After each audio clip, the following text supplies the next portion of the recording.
যোদ্ধার সন্তান। আমার বাবার যে সিওনং 641 ইস্ট বেঙ্গল রেজিমেন্ট থাকতে উনি ইপিআর ছিলেন। কোন মুক্তিযুদ্ধ করছে আপনার বল প্রথম থেকে বলেন। আমার বাবা মুক্তিযোদ্ধা। উনি যখন ইস্ট বেঙ্গল রেজিমেন্ট ছিল এই বাংলাদেশ, তখন উনি ইপিআর ছিলেন।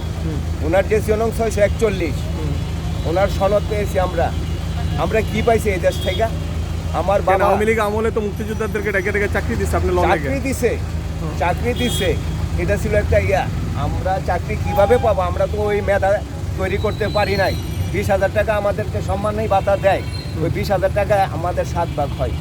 এটা দিয়ে একটা ছেলের একটা সন্তানের প্রাইভেট খরচ হয় না 1 মাসের, তাহলে আমরা ওই পর্যন্ত পৌঁছাইতে পারি না, আমাদেরকে চাকরি দিতে পারি না। এই জন্য আমরা গভর্নমেন্টকে আমরা দোষারোপ করি না, আমাদের ব্যর্থতা আমরা নিয়েছি। কিন্তু এখন মুক্তিযোদ্ধার দোহাই দিয়া সব গভর্নমেন্ট আইসা মুক্তিযোদ্ধার দোহাই দিয়া তাদের পকেট ভরে। আমাদের জন্য কি রাখছে এই দেশে? কোন গভর্নমেন্ট আমাদের জন্য কি রাখছে? এই কথা বলতে গেলে আপনারা বলেন কি হয়তো সে এই দল করে, নাই তো সে ওই দল করে। এইভাবে এই জন্য কি আমাদের বাবারা গুলির মুখে তারা এই দেশ স্বাধীন করছে? এটাই কি অবদান মুক্তিযোদ্ধাদের? এখানেই শেষ? জান একটু মামার সামনে যান, দেখেন এই যে কত মানুষের কষ্ট। আস্তে আস্তে দেখেন মুক্তিযুদ্ধের চেতনা দিয়া কত লুটপাটকারী 2 নম্বরই যাতে আসে গেল ওর সার্টিফিকেট নিয়ে মুক্তিযুদ্ধ কল্যাণ ট্রাস্ট নাই। যে মার্কেট আজকে আপনি একটা মার্কেট করেন, মার্কেটটা 2 দিনের মধ্যে মনে হয় যে একদম মার্কেট ভাইরাল হয়ে যায়, ইনকাম সোর্সে পরিণত হয়। একটা মুক্তিযোদ্ধার ট্রাস্ট দেখেন, এটি বাঁচতেছেও না মরতেছেও না। কেন? এটি রক্ষণাবেক্ষণ কোথায় যারা করে?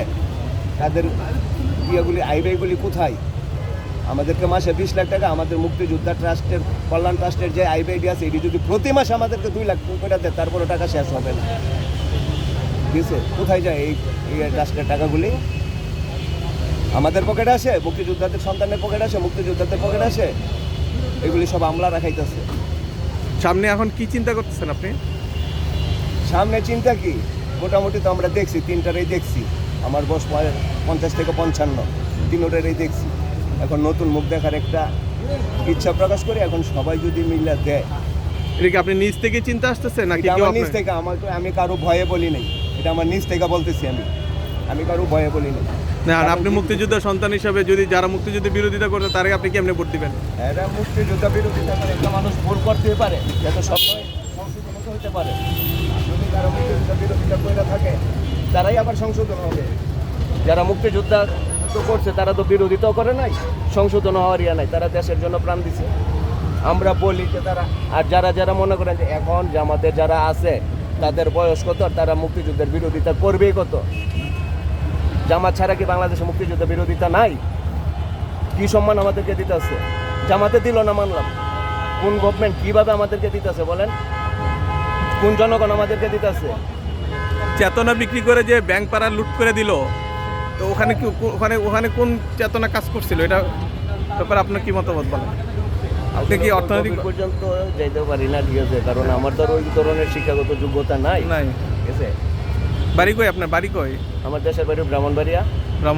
বাঞ্ছারামপুর থানা, আমাদের আসন 6, ব্রাহ্মণবাড়িয়া 6। কে দাঁড়াইছে আপনার ওখান থেকে? আমাদের এখান থেকে আপনার মহাসিং দাঁড়াইছে জামাত থেকে, আর এখান থেকে দাঁড়াইছে আপনার জোনাইদ সাকি। ঠিক আছে।